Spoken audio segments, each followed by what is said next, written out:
Hello, I'm Jan Newharth, Chair and Chief Executive Officer of the Freedom Forum. Welcome to First Five Now, a Freedom Forum conversation series that explores topical issues and features current newsmakers who are using the 5 freedoms of the First Amendment to guide their work. Today, we are pleased to present a conversation with Philippa P.B. Hughes, a social sculptor and cultural strategist, to discuss the role of free speech in bridging the blue and red divide. Philippa will talk about her work of bringing people together with differing political views to connect with meaningful, humanizing dialogue. She is the founder of Blueberries Cherries, a dinner club designed to bring Democrats and Republicans into a room to discuss their beliefs in hopes of better understanding each other.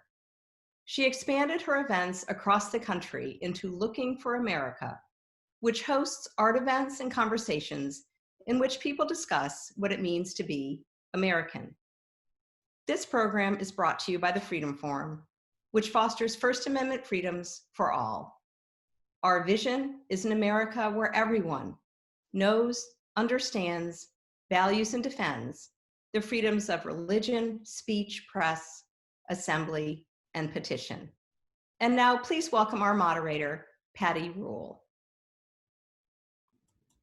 Well, thank you, Jan, and welcome to First Five Now. I'm Patty Rule, Vice President of Content Innovation at the Freedom Forum.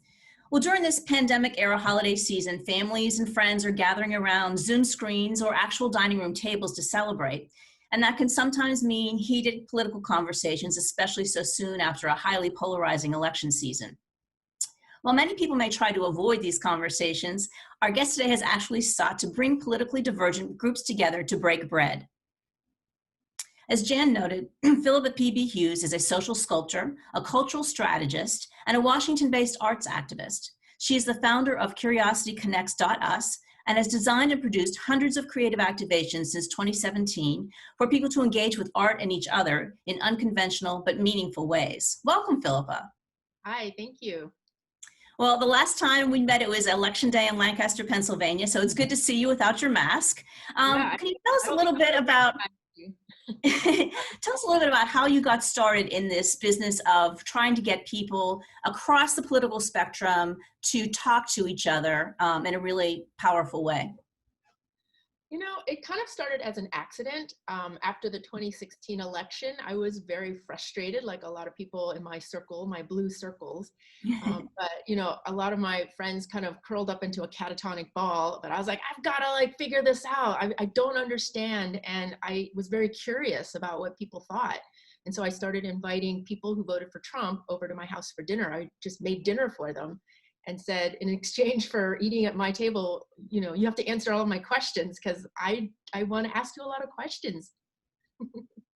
So you talk a lot about how people come pretty ingrained with their beliefs. You know, it's kind of evidence of this polarization that we're experiencing. Have you found that people are changing their minds after these conversations? Is that the goal of it? The goal is not to change people's minds. I mean, it truly came out of a desire to understand people and to just see why do you think the way you think? Where did this come from? So it's not about changing people's minds at all.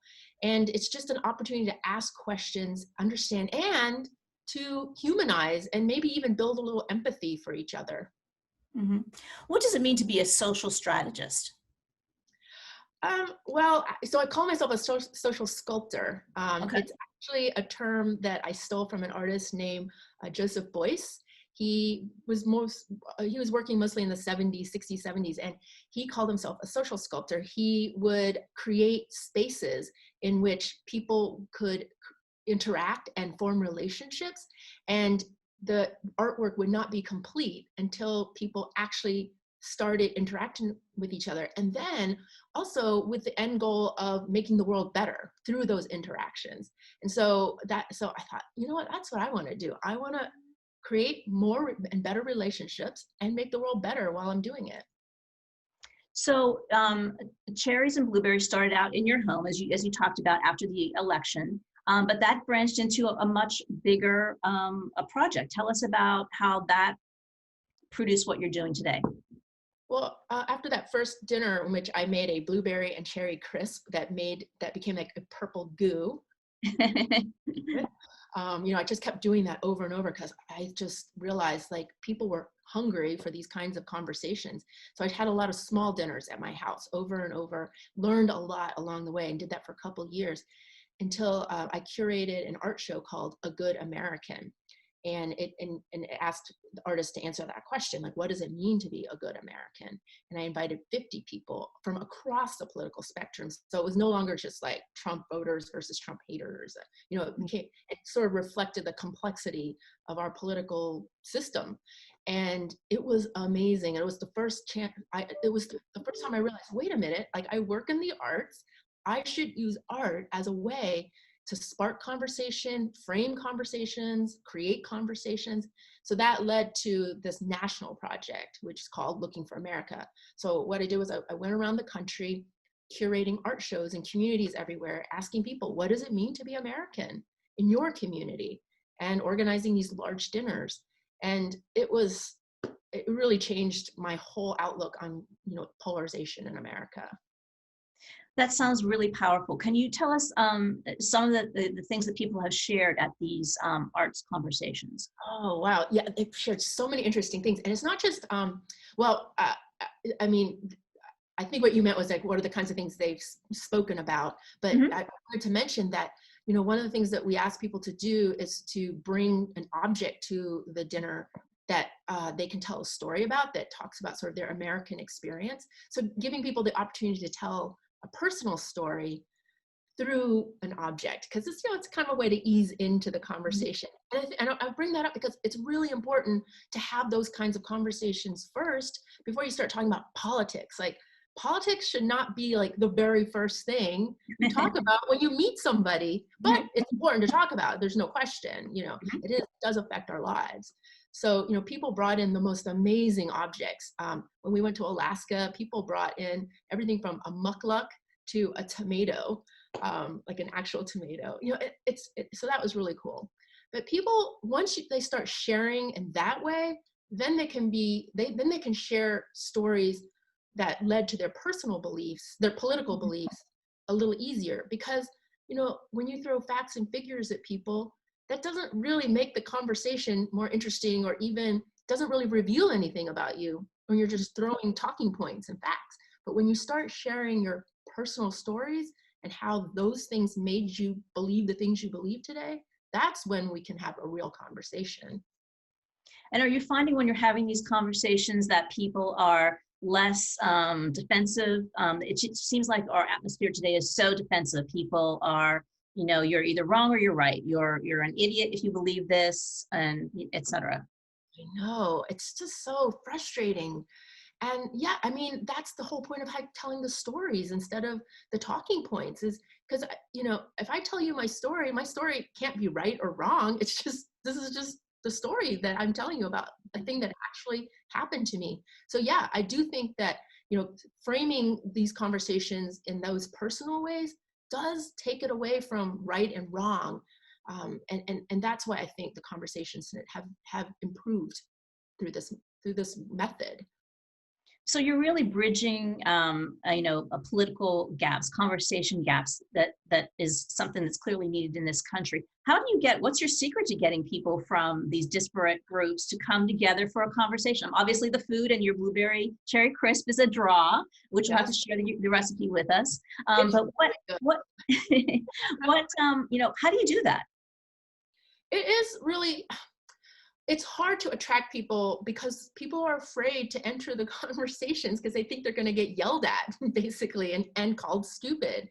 And so, a lot of the work I have to do to invite people in happens before we even sit down to the dinner table. Like, I have to be very, really encourage them to say, look, we have ground rules.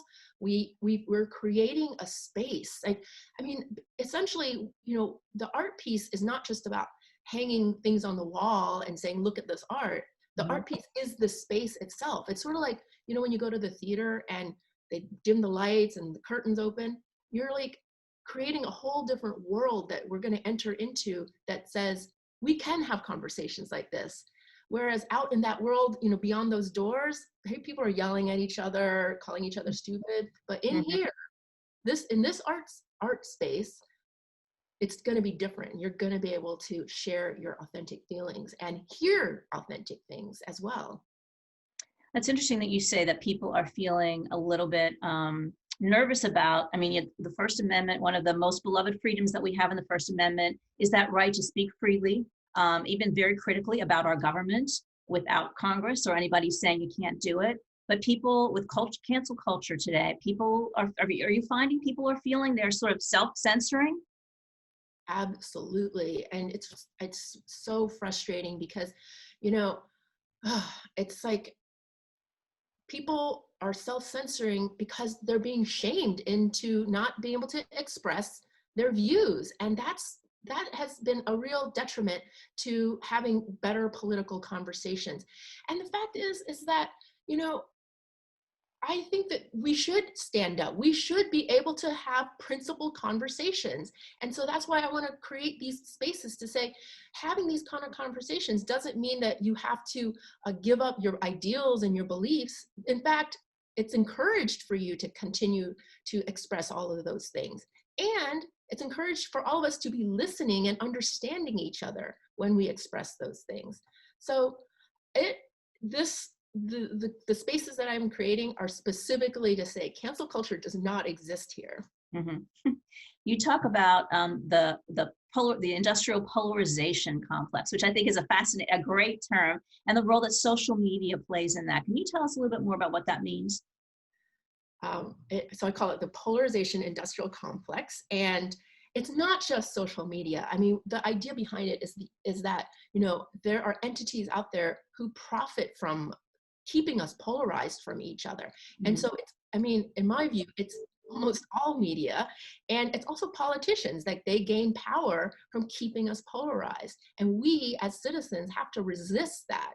And the thing is, there's a lot of studies out there that say that most Americans, 70% of Americans are the exhaustive majority. We're just sick and tired of this narrative around polarization. And in fact, it's a vast minority of people who are the polarized extremes who are super loud and they're like yelling at each other. So it makes us believe that we're all so polarized and that we hate each other and we don't want to talk to each other.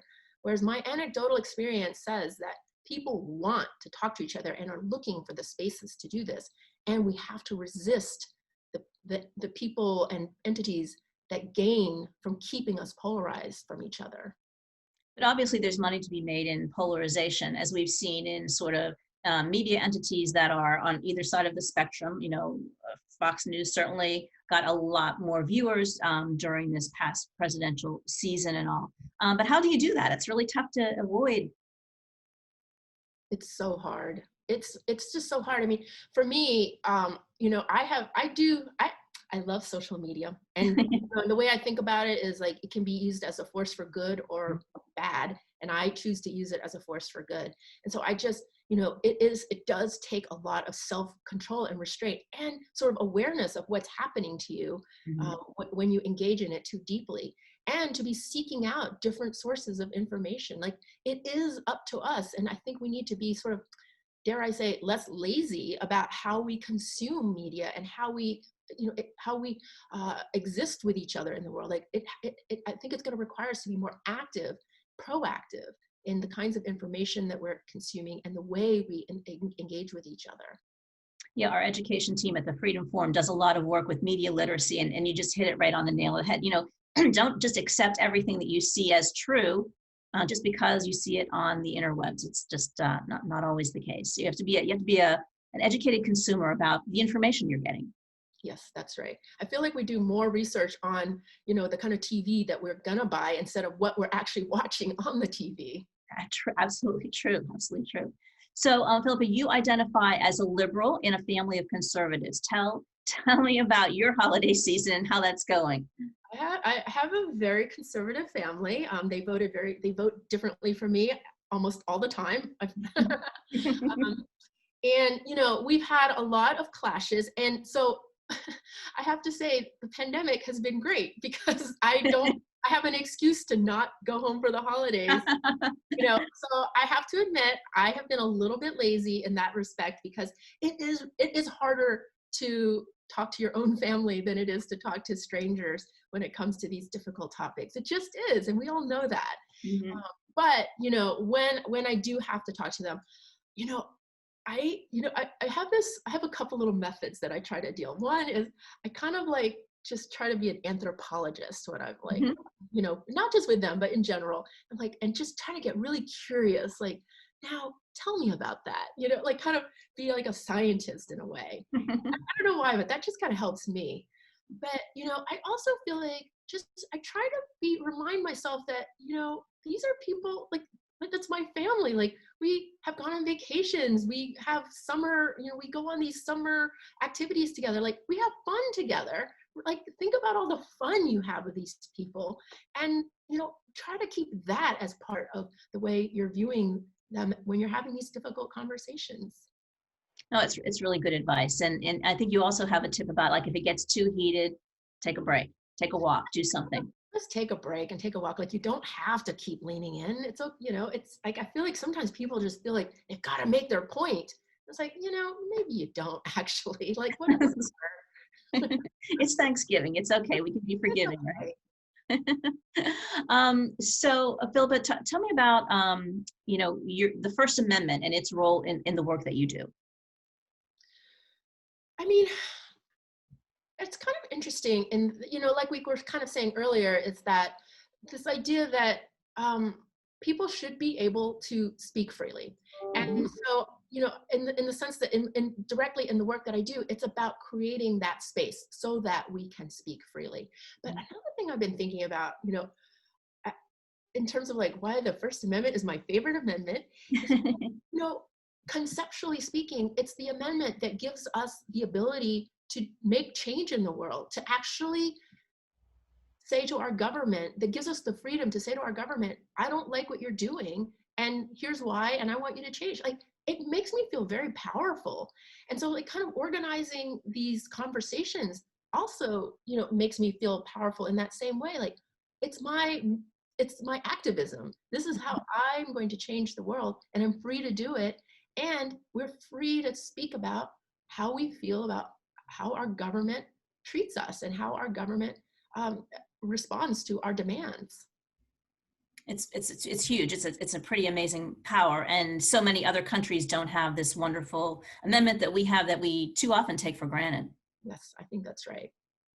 Absolutely. Well, Philippa, thank you so much for being with us today. Before we leave, though, could you tell us how people could find out more about your work? So we do have a website, of course, lookingforamerica.us. And I've got even more information about all the work in terms of bringing people together across the divide on curiosityconnects.us. Oh, very good. All right, terrific. Well, Philippa, thank you so much for being with us today here on First Five Now. Thanks also, of course, to our donors and everyone who's tuned in today. It is your support that allows us to have programs like this. So please tune in and to find out more about our initiatives and other programs at freedomforum.org. And thanks again so much for being with us today.